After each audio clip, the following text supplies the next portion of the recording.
Hello les amis, et j'espère que vous allez bien. Je suis contente de vous retrouver aujourd'hui parce qu'on va faire une petite vidéo un petit peu différente. Enfin bon, je ne vais pas vous présenter de jeu, mais je vais surtout vous montrer un petit peu mes jeux chouchous et surtout les jeux que je suis susceptible d'emmener avec moi en vacances. Alors vous allez voir, en fait j'ai mon fameux... Ouf, qu'il est lourd. Ce que j'appelle mon sac à cartes. Voilà, où je mets vraiment tous mes jeux chouchous à l'intérieur. Voilà. Alors, comme vous pouvez le constater, je n'ai pas de boîte. Voilà. C'est plutôt des pochons. Bon, à part pour le 77. Mais sinon, je mets tout dans un pochon. Tous mes jeux, tous mes préférés en tout cas, hein, pas tous, mais tous mes préférés sont dans des pochons. Déjà parce que je trouve que ça c'est moins lourd.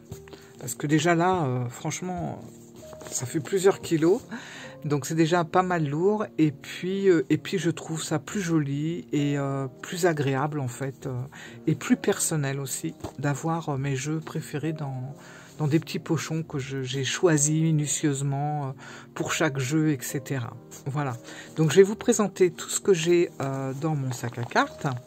Mais j'ai un autre petit sac à côté. Voilà. Alors dans ce petit sac ici, c'est celui que je vais prendre pour mes journées. Par exemple, si je pars me balader à droite à gauche, je prends ce sac-là parce que l'autre est beaucoup trop lourd. Donc je prends celui-là et je mets 4, 5, 6 jeux. Là j'en ai 3, 4, 5, 7 à peu près. Je remplis dedans et puis me voilà partie en vadrouille avec mon sac. Voilà, donc c'est des jeux que je me sers en ce moment, voilà, pratiquement tous les jours. Alors des fois je change, hein, j'en ai un peu marre, je le repose dans mon sac à cartes et je reprends un autre jeu que je mets dedans, voilà, et je me trimballe avec ça. Et c'est marrant parce que j'en ai au moins 6 ou 7, mais il est super léger. Voilà, donc on va commencer par celui-là, donc ça c'est les jeux qui me suivent actuellement. Alors, bon bah celui-là, je crois que vous le reconnaissez. Je vais mettre comme ça, voilà. C'est bon, voilà. C'est le fameux oracle de Marseille, voilà, qui est vraiment un coup de cœur, un oracle coup de cœur 2023. Ça, il n'y a pas de souci. J'adore cet oracle. Je le trouve parlant, je le trouve mystérieux, enfin je le trouve top, dans tous les domaines, voilà. Il est vraiment super chouette. Donc j'ai celui-là, alors je vais pas vous montrer toutes les cartes, hein, enfin on va juste faire un petit tour comme ça de mes jeux chouchous, mais je vais pas aller en profondeur parce que dans les cartes, sinon la vidéo elle va durer 4 heures. Donc voilà, dans son petit pochon. Alors j'aime bien ce pochon, je trouve que ça lui va bien au teint. Voilà. Hop. Donc, oracle de Marseille. Je suis désolée, hein, je range au fur et à mesure parce que j'aime pas avoir des jeux comme ça étalés partout. Surtout quand ils sont différents, sinon après j'ai toujours une carte qui s'égare. L'oracle de Marseille, pardon, je vais y arriver. Ensuite, dans un autre pochon, je vous mettrai aussi en référence les pochons. À savoir que, par exemple, celui de l'oracle de Marseille et celui-là, vous voyez, c'est les mêmes. Malheureusement, la personne à qui je les achetais, alors ça c'est des pochons que j'ai depuis plusieurs années, et vous voyez ça n'a pas bougé, bon là un petit peu ici, mais sinon franchement ça n'a absolument pas bougé, c'est de la très très bonne qualité, avec un tissu assez épais style, vous savez, brocart, je crois qu'on appelle ça comme ça. J'aime beaucoup, moi c'est vraiment les tissus que je préfère pour les pochons, je trouve que sont un peu épais, ça protège bien les cartes, etc. Et malheureusement, bah, la personne n'est plus sur Etsy et ne vend plus de pochons. Voilà. Mais je vous en montrerai d'autres, comme celui-là, par exemple, qui vient d'une boutique sur Etsy. Vous la connaissez, c'est Sophie, parce que vous êtes plusieurs, je crois, à vous fournir chez elle. Donc ben, c'est super, parce qu'elle fait vraiment des pochons de qualité, vous allez voir. J'ai beaucoup de pochons d'elle et ils sont extra. Il y en a que j'ai depuis pas loin d'un an, ils n'ont pas bougé, hein, pareil. Alors dans ce pochon, ben, j'ai mon fameux nouveau départ. Enfin là en l'occurrence c'est la version anglaise. Donc le New Chapter Tarot. Voilà. Qui me suit en ce moment parce que je l'adore. Bon, c'est pareil, je vous en avais parlé, je vous avais fait une petite présentation. Et c'est un jeu que j'aime beaucoup, que je trouve rempli de symboles. Alors c'est un jeu hybride entre le Thoth et le Rider-Waite. Mais franchement, il est top. Voilà. On enchaîne avec... Alors celui-là, c'est le dernier qui est arrivé, c'est l'oracle Contes et légendes de Iris et Linac. Alors vous connaissez mon amour pour les jeux d'Iris, pour moi c'est vraiment... moi c'est des jeux qui me fascinent à chaque fois, voilà. J'aime tout à fait le style, je trouve super beau. Alors celui-là, d'autant plus parce que il est complètement... je trouve complètement différent des autres dans sa façon, dans le procédé du jeu en fait, on va dire. Voilà, je ne sais pas trop comment exprimer ça. Je vais pas, bon, je vous ai déjà fait une petite présentation de cartes très rapide, enfin rapide. La vidéo faisait quand même 42 minutes. Hein. Mais bon, voilà, quand ça me plaît, en général, ça prend du temps, même quand c'est juste pour une présentation. Et je vous ai promis une vidéo à la rentrée beaucoup plus approfondie, puisque déjà, c'est le jeu qui va me suivre au mois d'août et avec lequel je vais faire pas mal de choses. Alors, j'aime beaucoup cet oracle parce que il a un procédé donc complètement différent, je trouve, parce que avec ce jeu... on a également, alors je l'ai avec moi bien sûr dans mon petit sac, on a un carnet de voyage et c'est là toute la, comment dire, toute la merveille en fait de ce jeu, c'est que je vais pas vous montrer l'intérieur parce que bon, je l'ai customisé à ma façon. Je vous montrerai tout ça en septembre. Mais je me suis servi de ce carnet de voyage qui accompagne le jeu comme vraiment d'un carnet de voyage. Voilà, j'y colle des choses, je fais des petits dessins, je rajoute des trucs. Enfin, vous verrez ça à la rentrée. Et c'est en ça que le jeu il est vraiment unique. C'est que on a tous les contes, enfin pas tous, mais une grande partie des contes et légendes de France, parce que forcément il y en a des tonnes et des tonnes, mais on en a en partie avec les lieux où se trouvent ces contes et ces légendes. Et je trouve ça génial, voilà, le procédé, quoi, le fait d'avoir fait un petit carnet de voyage, les cartes qui vont relater une histoire ou un conte, et puis vous avez le lieu où se trouve l'histoire, et je trouve ça génial. Voilà, en région parisienne, je savais même pas qu'on avait... parce que effectivement, c'est bien Bondy de la région parisienne, comme je m'étais posé la question... à la présentation du jeu, mais j'ai regardé le livre, c'est bien ça. Donc je vais y aller, avec mon jeu bien sûr, et je vais comme ça me promener un petit peu à droite à gauche. Hop, voilà. Donc il est dans ce pochon, j'aime bien le pochon en velours, et puis ben, le carnet de voyage, pour l'instant je le protège, hop, dans ce tissu. Alors ce tissu c'est une étoffe en soie, un peu gaufré, et c'était une étoffe de kimono. Voilà, c'est ma belle-mère qui a fait des petits pochons comme ça. Bon, ils sont un peu grands, mais voilà, d'un vieux kimono qu'elle avait, et j'aime beaucoup. C'est tout doux en fait. Donc voilà, ça fait partie de mes précieux du moment. Hop, si vous entendez ronfler, c'est pas moi, c'est pas mon mari, c'est mon chat. Voilà, parce que je l'entends, mais je sais qu'en vidéo, ça va être amplifié. Alors, je continue avec... bon, c'est marqué les runes de Béline, mais je me suis trompée. En fait, c'est pas les runes de Béline, hein, c'est l'oracle. Voilà, qui me suit aussi, parce que ça fait partie de mes coups de cœur de cette année 2023. Donc, je m'en suis pas lassée, hein, depuis que je l'ai, il est toujours avec moi. De toute façon, tous les jeux que je vous montre, il y en a des très récents, il y en a, vous allez voir, des beaucoup plus anciens qui datent même d'il y a 2 ans. Et je m'en lasse toujours pas puisqu'ils sont toujours là, présents à côté de moi.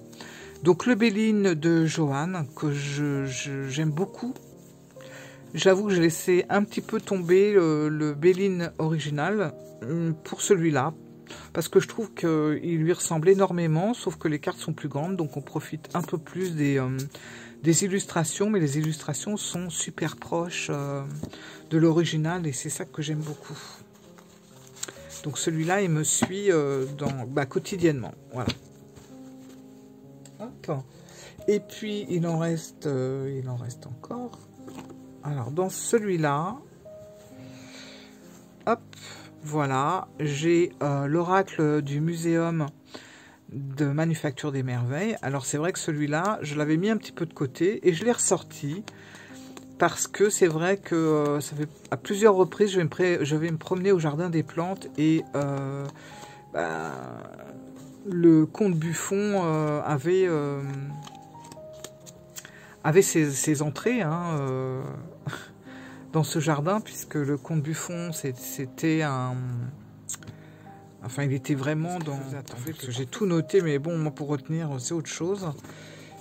Attendez... Ouais, il était naturaliste, biologiste, philosophe, écrivain, et voilà.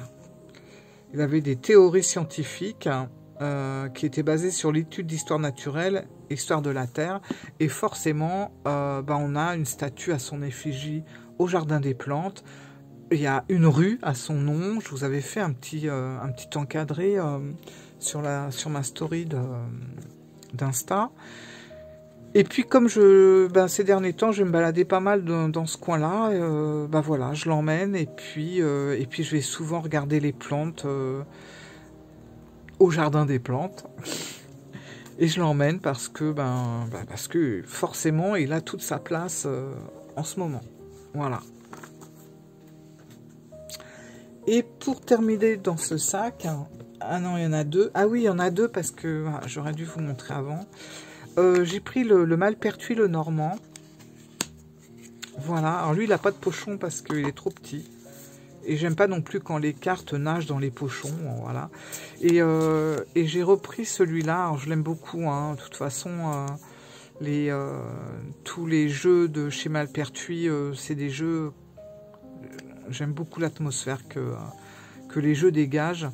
Et justement, celui-là, je l'ai ressorti. Pourquoi ? Eh bien, tout simplement parce que je trouve qu'il se marie bien avec celui d'Iris. Voilà, des contes et légendes. Alors, celui d'Iris, je tire souvent les cartes seules, mais... Mais parfois, je trouve que c'est très intéressant d'y joindre un petit Lenormand. Et surtout quand ça... Voilà, il y a cette énergie qui est un petit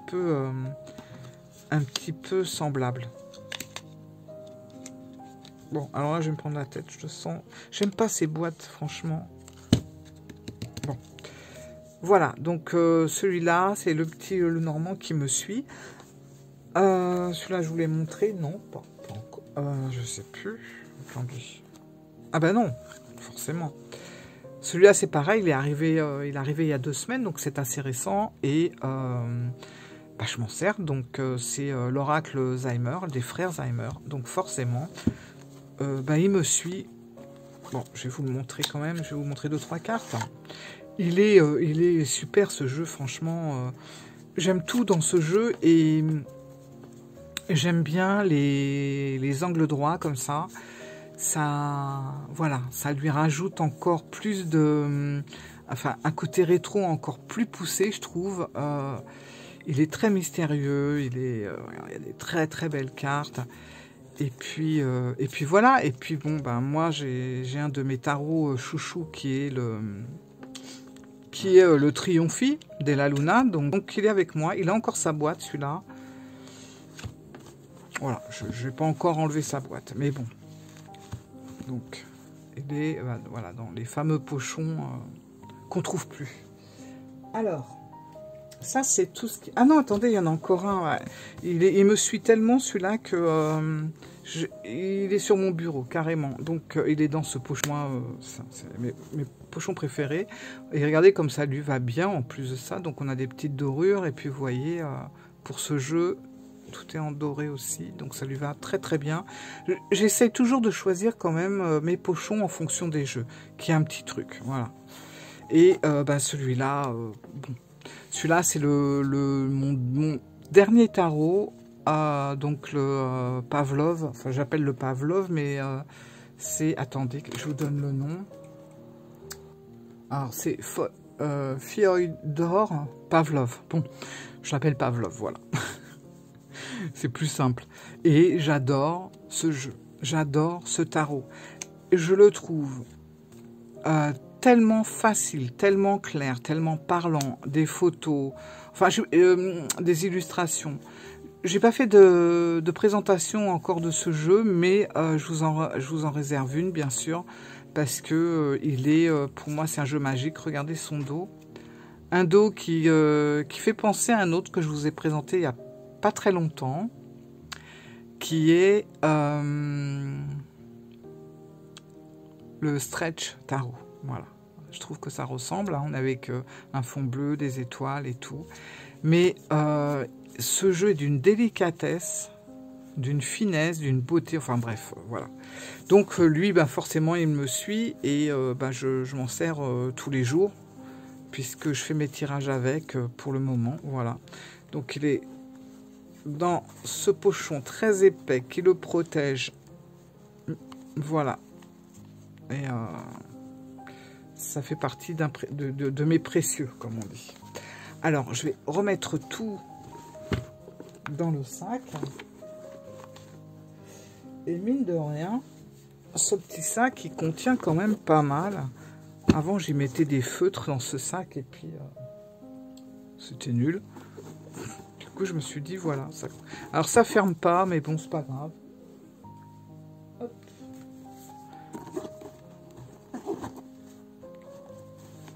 Hop, voilà. Et le petit carnet de voyage que je mets comme ça. Voilà. Et ça, bon, il y a celui-là, voilà. Je peux le mettre, mais j'ai pas envie de les serrer non plus pour tordre les cartes. Donc voilà comment que ça se passe quand je vais me promener. Hop. Alors, maintenant on va attaquer. J'en suis à 18. Alors, est-ce que je me stoppe là ou est-ce que j'en fais une autre? Non, je pense que je vais vous faire une autre vidéo avec tout ce que j'ai dans le gros sac à cartes. Parce que là, il y en a quand même, hein, on a quand même un peu des jeux, et ça va être trop long. Donc voilà, là je vous ai présenté vraiment les jeux qui me suivent quotidiennement dans la journée.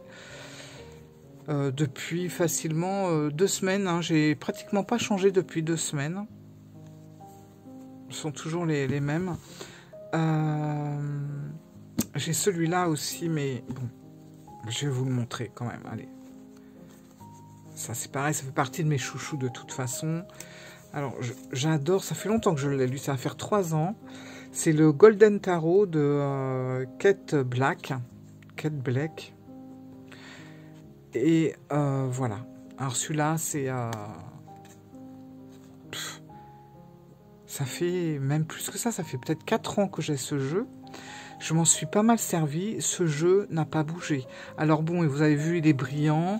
Mais pour moi, c'est... j'aime beaucoup ce jeu. Je le trouve parlant. Et puis j'aime ce qu'il dégage, quoi. Il y a des très très belles cartes. Je crois que je vous avais fait une présentation de ce jeu. Je ne sais plus. Au pire, je referai une. mais il est top. Voilà. J'aime les couleurs. Et il a une odeur en plus. Alors celui-là aussi a les contours dorés. Alors c'est bizarre parce que pour certains jeux comme le Pavlov, les contours dorés, je trouve que ça fait bien. Ça donne un côté vraiment ancien, délicat et un peu cocooning. Enfin voilà. Bon, le dos, il est tout simple. Moi j'aime bien. J'aime bien les dos comme ça en fait. Voilà. Voilà. Bon, j'ai le petit livre. Alors par contre, il n'est pas... Là, les deux tarots, le Pavlov et celui-là, sont des jeux qui ne sont pas traduits. Alors, je pense pas que ça sera traduit, parce que celui-là, ça fait tellement longtemps qu'il est sorti, mais bon, sait-on jamais. Hein. Hop. Voilà. Donc ça, ces deux-là, je les adore, vraiment. Donc, voilà. Et puis, on va s'arrêter là pour aujourd'hui. Et on se retrouve pour la prochaine vidéo pour éplucher un peu tout ce que j'ai dans mon gros sac à cartes. Voilà. Je vous fais plein de bisous, je vous embrasse. Pensez à mettre un petit pouce, un petit commentaire, ça me fait super plaisir à chaque fois. J'y réponds, il n'y a pas de problème. Donc, je vous embrasse et profitez bien du mois d'août. Voilà. Pour ceux qui sont en vacances aussi, et puis pour ceux qui travaillent, bon courage. Je vous embrasse, à très bientôt, ciao.